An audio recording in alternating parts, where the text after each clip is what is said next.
வணக்கம் நண்பர்களே. நம்ம வீட்டிலேயே இருக்கிற சாதாரண உணவுகள் மருந்து மாதிரி வேலை பண்ணும்னு உங்களுக்கு தெரியுமா? டாக்டர் கிட்ட போகாம உடம்பே தன்னால நோயை எதிர்க்கணும்னா அதுக்கு நாம என்ன செய்யணும்? இன்னைக்கு இந்த வீடியோல நோய் எதிர்ப்பு சக்தியை அதிகரிக்கிற சக்தி வாய்ந்த உணவுகளை பத்தி தான் தெளிவா பார்க்க போறோம். இந்த வீடியோவை ஸ்கிப் பண்ணாம ஃபுல்லா பாருங்க. உங்க சமையலர் தான் உங்க பெரிய மருந்து கடைன்னு கண்டிப்பா புரிஞ்சுக்குவீங்க. ஃபர்ஸ்ட் இம்யூனிட்டினா என்னன்னு பார்ப்போம். நம்ம உடம்புல ஒரு ஆர்மி இருக்கு. அந்த ஆர்மி தான் immune system. White blood cells, antibodies, organs எல்லாம் சேர்ந்து வேலை பண்ணுது. அது வீக்கானா அடிக்கடி காய்ச்சல், சளி, சோர்வு, இன்ஃபெக்ஷன் மாதிரியான பிரச்சனைகள் அடிக்கடி வரும். அது ஸ்ட்ராங்கானா ரேரா தான் நோய் வரும். வந்தாலும் சீக்கிரமாவே சரியாயிரும். அதுக்கு மெடிசின் எதுவும் இல்ல. சரியான உணவு தான் முக்கியம். ஃபர்ஸ்ட் முளைக்கட்டிய பாசிப்பயிறு. முளைகட்டிய பாசிப்பயிறு ஒரு சூப்பர் இம்யூனிட்டி ஃபுட். இதுல vitamin C, iron, antioxidants எல்லாமே இருக்கு.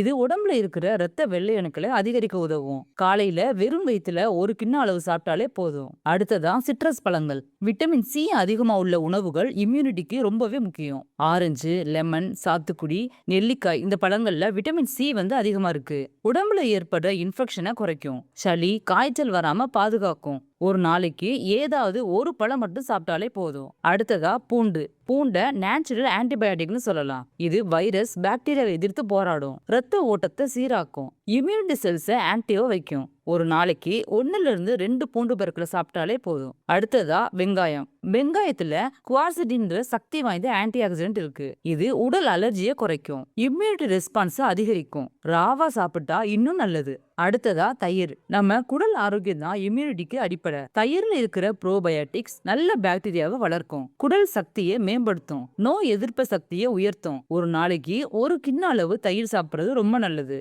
அடுத்ததா பாதாம், முந்திரி. விட்டமின் இ இம்யூனிட்டிக்கு ரொம்பவே அவசியம். பாதாம் செல்களை பாதுகாக்கும். இன்ஃபெக்ஷனை எதிர்க்கும். 5 to 6 பாதாம நைட்டு தண்ணியில ஊற வச்சு காலையில தோலை நீக்கிட்டு சாப்பிடலாம். அடுத்ததா தேன். தேன் ஒரு நேச்சுரல் இம்யூனிட்டி பூஸ்டர். தொண்டை இன்ஃபெக்ஷனை குறைக்கும். உடலுக்கு சக்தி தரும். காலையில வெந்நீர்ல 1 ஸ்பூன் தேன் கலந்து குடிக்கலாம். அடுத்ததா மஞ்சள். மஞ்சள்ல இருக்கிற குர்குமின் நோய் எதிர்ப்பு சக்தியை அதிகரிக்கும். உடல் அலர்ஜியை குறைக்கும். காய்ச்சல், சளியை குறைக்கும். மஞ்சள் பால் வாரத்துக்கு 3 தடவை குடிக்கலாம். அடுத்ததா கீரைகள். முருங்கைக்கீரை, பசலைக்கீரை இதெல்லாம் அயன், விட்டமின் ஏ, ஃபோலேட் அதிகமா இருக்கு. இவையெல்லாம் இம்யூனிட்டி செல்ஸ் உருவாகிறதுக்கு உதவி பண்ணும். அடுத்ததா நாட்டரிசி வகைகள். அதாவது மாப்பிள்ளை சம்பா, கருப்பு கவுனி போன்ற பாரம்பரிய அரிசிகளை சாப்பிடலாம். இதுல அதிக அளவுல சத்து இருக்கு. லோ கிளைசமிக் இண்டெக்ஸ் இருக்கு. உடல் சக்தியை அதிகரிக்கும். ஒயிட் ரைஸுக்கு பதிலா இதை சேர்த்தா இம்யூனிட்டி மேம்படும். நோய் எதிர்ப்பு சக்தியை அதிகரிக்க உணவு மட்டுமே போதாது. ஒரு நாளைக்கு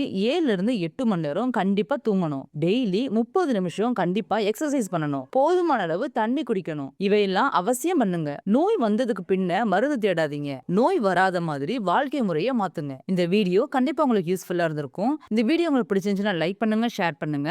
அடுத்த ஹெல்த் டிப்ஸுக்காக நம்ம சேனலை சப்ஸ்கிரைப் பண்ண மறக்காதீங்க. தேங்க்யூ.